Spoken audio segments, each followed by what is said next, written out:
All right, ladies and gentlemen, Ben Dixon here. Welcome to MLM Monday, episode 95. Super exciting to connect with you guys here today. Today we're going to be talking about the topic of events and how to plan events, and with it being convention season and everything else coming together, how to do your pre-planning for the events of the day, and then the actual post-event walk away, what's next. And so the big thing to remember as you're connecting, and those you're watching live, it's awesome to have you here live.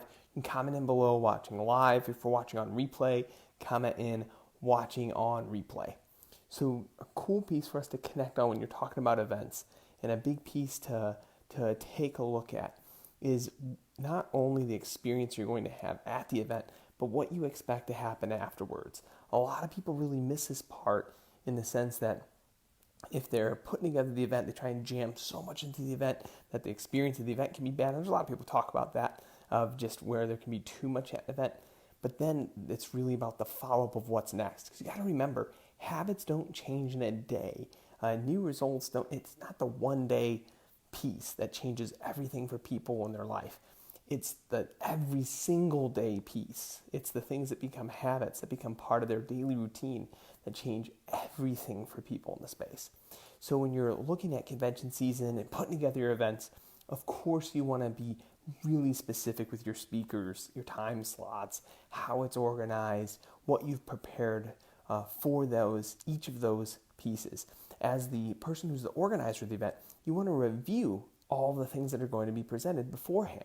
If you have vendors coming and speaking, have them send you their presentations ahead of time, or even recordings of their keynotes, so you get an idea of the words and the languaging and the things they're going to share, and you can give proper feedback to make sure it fits your culture and everything that you're creating inside of the event.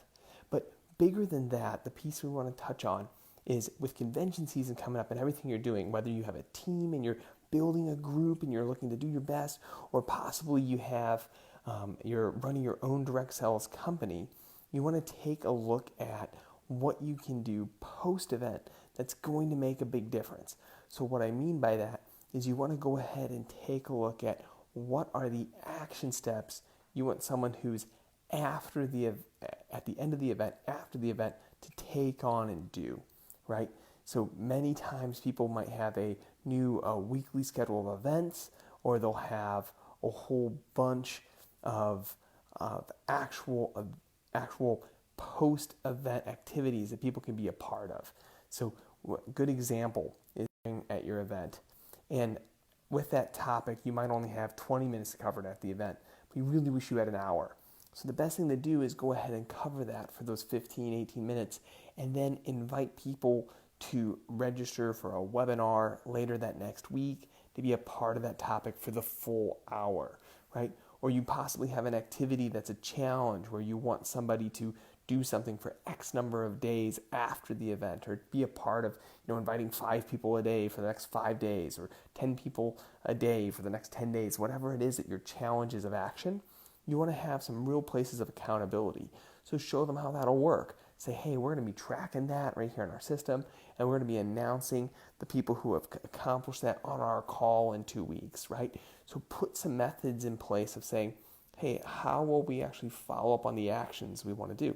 So the best thing to do is just backwards blueprint this out. If you're not familiar with the idea of backwards blueprinting, what it means is you go ahead and begin with the end in mind.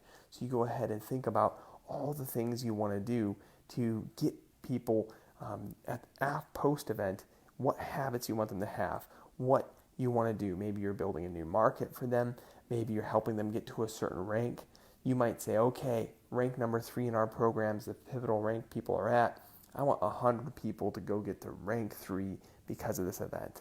So then you go ahead and create your challenge and everything else that you're doing at your event around rank 3, around what it takes to become rank 3 in your program. Then what you want to do is you want to go ahead and create a follow-up experience post-event that lines up with that, right? So if you're inviting everyone to go sell their first 4 packs of X, Y, or Z inside of the system, go ahead and have a follow-up experience already set up ahead of time, where when you're inviting people to do that, they're a part of that. Whether they're involved in a Facebook group, that's just a special Facebook group where they can get more information, there's accountability there, or whether there's a widget on your commission's dashboard that's actually tracking that activity post-event, or whether there's just some recognition that's going to go out, or some wristbands you're going to have people wear for that challenge. There's all sorts of really cool ideas you can do. I've seen clients do everything from having people do a selfie with their wristband or whatever it is that they're using to promote for the event, all the way through to them actually having real recognition a week or two later for people who actually accomplish that in the space. So as you're in convention season, this is something you as reps can do, right? If you're not running your own direct sales company, you can think of your own contest you want to do with your team for post-event to get the most out of real activity and real actions, because people's lives don't just change in one day, right? And then also, if you're corporate, you can formalize this. You can have dashboards on your commissions dashboard with the different activities you want people to do. You can have recognition on your company-wide calls. There's all sorts of things you could do, but don't, so many people put so much money and energy and time into the event and forget what happens after the event. So make sure you're plugging people into what's possible for after the event, and you really get the most as you're working through it.